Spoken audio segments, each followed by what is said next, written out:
That's 5,000 points of damage, and Joey is going to be your YCS Richmond YCS champion. Joey Bellafor. His first YCS top cut ever, and he's taking home a trophy. We had over 1,400 duelists, and now we finally have our champion.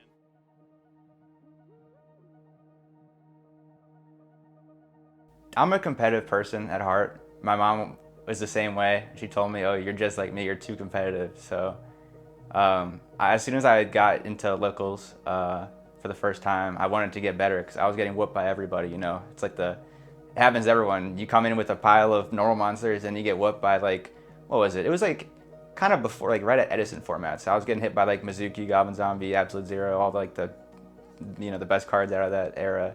And then I wanted to get better. And then I just talked to people, I kept improving. I started doing better. Like I would top locals, win locals, go to regionals. I would like do okay at regionals. I was never great at regionals. Like I said, I never got top 8 at a regional until last year. So I went from no credentials to, a first YCS top and a first win. Before the YCS, me and a couple of my friends were like taking it pretty seriously, right? Because we had just had a YCS Indie like a few weeks before that, and we tested for that a little bit. I say a little bit, I don't test a whole lot, but we tested for that, and then there's a little gap between that and Richmond, and they're like, Joe, we need a test, I flaked on them so many times. I was like, I'm like tired, or I'm gonna like hang out with my girlfriend or something.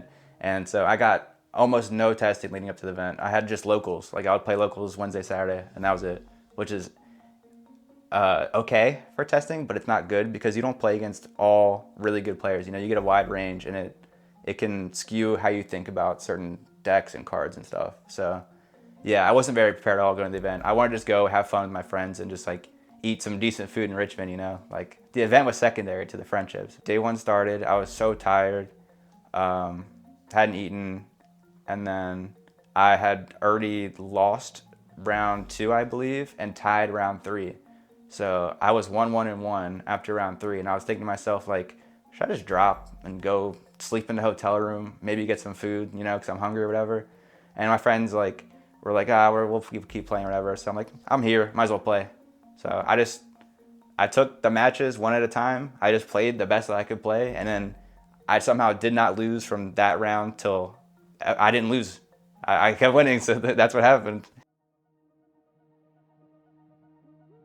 Day 2 of Richmond was my second day 2 ever, so I was feeling nervous, but not as nervous as if it was my first time up there, because I day 2'd at Indy, but I lost, so I didn't top that one. Yeah, so I was definitely like nervous, but I tried to just ignore it in the matches, be nervous outside the matches, and then when the next match starts, just try to turn it off. Unchained is like, it's one of those decks that like it is really, really rewarding the more you learn about the how the hands play, because it's like a mid-rangey style, and your lines can change drastically based on the cards you open. And I liked how you always had access to any of the other cards in your deck whenever you wanted. They all pop and search a different one, so you could use them to access the tools that you needed to build the board you needed to win. And I thought the deck played cool. I like the cards. They're all like demon dogs and dudes with like giant like shackles and stuff. Like they look cool. Like I wanted to play that deck, and like I didn't know if it was the best deck at the event, but it was the deck I had the most fun playing with. So that's what I went with. Top 8 specifically was crazy to me because I played against Steven Santoli, who had just won the YCS prior to that, and I knew that he was on the top of his game. I knew he was sharp. I knew he was playing a lot, testing a lot. And I accepted defeat before I sat down. I'm like, top 8, I'm good enough. I was good enough at top 32. I'll take top 8. I'll just die, gracefully, and then go get some dinner because I was hungry, or lunch or whatever.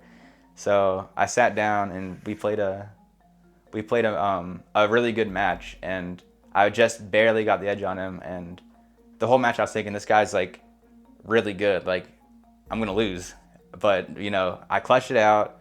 And after the match, he explained this really intricate line that how he could have won the game, and I'm like, I tried thinking it through, and I kind of followed what he was saying, but all I was thinking, I was like, this guy, he loses, and the first thing he does is talk to me about like the 16 things he should have done differently. The top 4 was against Chris LeBlanc, and that was my first time, on stream, because I had never taught before, so that I had no experience. It was nerve-wracking. They had a person, she was great, by the way. She kind of calmed our nerves. She told us how it works on stream. Of course, Chris has done it many times, so like he's not really like, he's like not nervous at all, probably.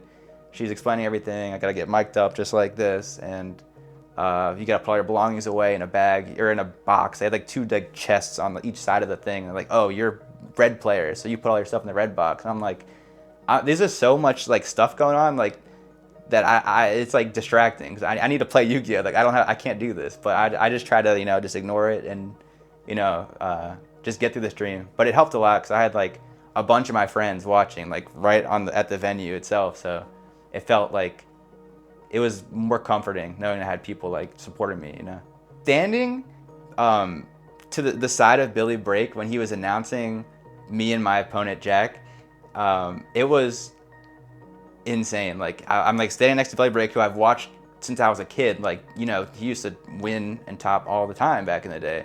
And I had so much respect for that guy. And just to see him like asking me questions, talking to me, like, what do I think about the game, the match, like all this stuff, like he valued my opinion so highly, felt like really cool. I'm like, wow, like you guys like know I exist. Like I'm a guy that you can talk to and ask things that like you might want to know.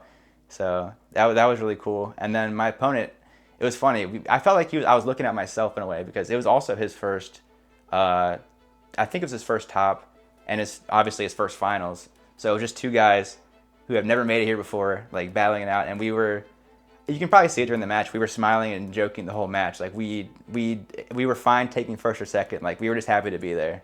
So it made for a really like fun, relaxed match as far as the finals can go.